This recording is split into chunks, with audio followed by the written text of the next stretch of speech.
పశ్చిమ గోదావరి జిల్లా నరసాపురం మండలం సీతారామపురం స్వర్ణాంధ్ర ఇంజనీరింగ్ కళాశాలలో జాతీయ ఓటర్ల దినోత్సవం ఘనంగా నిర్వహించారు. రెవెన్యూ శాఖ ఆధ్వర్యంలో ముందుగా కళాశాలలో అవగాహన ర్యాలీ నిర్వహించి విద్యార్థులతో ప్రతిజ్ఞ చేయించారు. అనంతరం విద్యార్థులకు వ్యాసరచన, వక్తృత్వ, ముగ్గుల పోటీలు పెట్టి విజేతలకు బహుమతులు అందించారు. కార్యక్రమానికి ముఖ్య అతిథిగా విచ్చేసిన ఆర్డీఓ దాసిరాజు మాట్లాడుతూ ప్రజాస్వామ్యంలో ఓటు హక్కు చాలా కీలకమైందన్నారు. 18 సంవత్సరాలు నిండిన ప్రతి ఒక్కరూ ఓటు నమోదు చేయించుకొని రాజ్యాంగం కల్పించిన ఈ హక్కును వినియోగించుకోవాలి అని అన్నారు.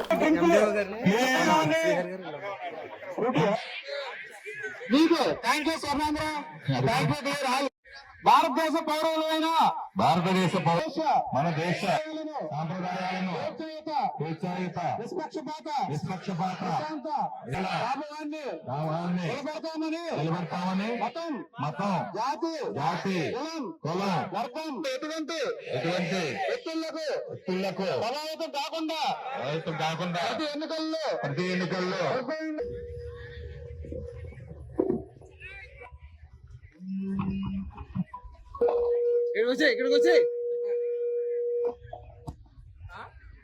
ఈ కార్యక్రమం ఏర్పాటు చేసినటువంటి తహసీల్దార్ గారికి, అదేవిధంగా మన కాలేజ్ ఈ ఓటర్ దినోత్సవ శుభాకాంక్షలు. మరి ఇది ఈ రోజు ప్రజాస్వామ్య పండుగ అంటారు, దీన్ని నేషనల్ ఓటర్స్ డేని ప్రజాస్వామ్య పండుగ అంటారు. మనకి ఎన్నికల కమిషన్ ఏర్పడిన 1950లో ఏర్పాటు చేయబడింది. అందువల్ల ఈ 1950నే ఎన్నికల కమిషన్ సంబంధించిన టోల్ ఫ్రీ నెంబర్ గా కూడా చెప్పడం జరుగుతుంది. ఎనీ క్వరీస్ మనకి 1950 కొడితే మీకు వెంటనే సమాధానం వస్తుంది. మరి ఏర్పడిన తర్వాత చాలా కాలం మనం ఈ యొక్క నేషనల్ ఓటర్ దినోత్సవం గురించి తెలియదు. గత 14 ఏళ్ళ నుంచి మనం దీన్ని ఓటర్స్ లో ఈ యొక్క ప్రజాస్వామ్యంలో ఓటు హక్కు యొక్క ఏర్పాటుని మాకు ఎంతో సహకరించిన కాలేజీ అంటే రాజమండ్రికి, మరి ఇక్కడ ఆబ్సెన్స్ ఇక్కడ లేకపోయినప్పటికీ మరి ముందుగా మేము తెలుసుకున్న కేఎస్ గారని సీనియర్ సిటిజన్స్, సీనియర్ ఓటర్స్ సన్మానం తీసుకోబోతున్నటువంటి సీనియర్ ఓటర్స్ అందరూ కూడా నమస్కారాలు. మరి ఓటు నమోదు చేస్తే అది ప్రజాస్వామ్యానికి ఎంతో ఉపయోగపడుతున్న ఉద్దేశంతో ఈ యొక్క జాతీయ ఎన్నికల కమిషన్ ప్రతి ఒక్కరు ఓటర్ గా నమోదు చేసుకోవాలి. అదే విధంగా 18 ఏళ్ళు నిండిన ప్రతి ఒక్కరు కూడా ఓటు ఇవ్వాలి అన్నది దీని యొక్క ఉద్దేశం. అదే విధంగా జెండర్ రేషియో కూడా ప్రాపర్ గా మెయింటైన్ చేయాలి. జెండర్ రేషియో అంటే స్త్రీ పురుషులు ఓటర్ల యొక్క నిష్పత్తి కరెక్ట్ గా ఉండాలి, తగ్గకూడదు అన్నది. అదే విధంగా ప్రతి ఏజ్ లో ఉన్నటువంటి ఓటర్స్ ఎంతమంది ఉన్నారన్నది ఉంటది. ఒక ఏజ్ కి ఎంతమంది ప్రజలు ఉంటారు అన్నది మా దగ్గర లెక్క ఉంటది. దానికి తగ్గ నిష్పత్తిలో ఓటర్లు కూడా నమోదు కావాలి. నమోదు కాకపోతే ఈ యొక్క యువకులకి అవగాహన కల్పించి వారందరూ నమోదయ్యే విధంగా మన వాళ్ళు చేస్తారు అన్న ఉద్దేశంతో ఈ యొక్క కార్యక్రమాన్ని చేపట్టడం జరిగింది. మరి దాని యొక్క ఫలితంగానే మనకి చాలా సత్ఫలితాలు వస్తుంది.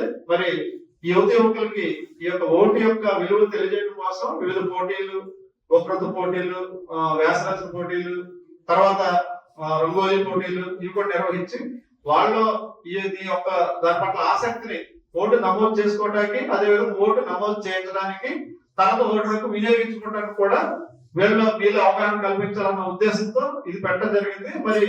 మరి స్వర్ణాంధ్రలో మన దాదాపు 8,000 మంది విద్యార్థులు ఉన్నారు కనుక ఆ 8,000 మంది ఓటర్స్ అయితే ఎంత చాలా ఒక విప్లవాత్మకమైనటువంటి సంఘటన మనం చెప్పొచ్చు. మరి మీరందరూ కూడా ఈ యొక్క క్యాంపెయిన్ లో ఎలక్షన్ కమిషన్ ఏదైతే చేపట్టిందో ఆ క్యాంపెయిన్ మీరు అందరూ చురుగ్గా పాల్గొంటారని ఆశిస్తున్నాం. మరి ఇది దేశవ్యాప్తంగా జరుగుతుంది, అదేవిధంగా మన రాష్ట్ర వ్యాప్తంగా జరుగుతుంది. మన జిల్లాలో కూడా గౌరవ కలెక్టర్ గారి ఆధ్వర్యంలో కలెక్టర్ గారిని జిల్లా ఎన్నికల అధికారి అంటారు. మరి ఇక్కడ మేము ఉన్న వాళ్ళని అసెంబ్లీ నియోజకవర్గ ఓటర్ నమోదు అధికారి అని మమ్మల్ని పేర్కొనడం జరుగుతుంది అనమాట. మరి ఇక్కడ అన్ని కాన్స్టిట్యూన్సీలు జరుగుతూ ఉంటది.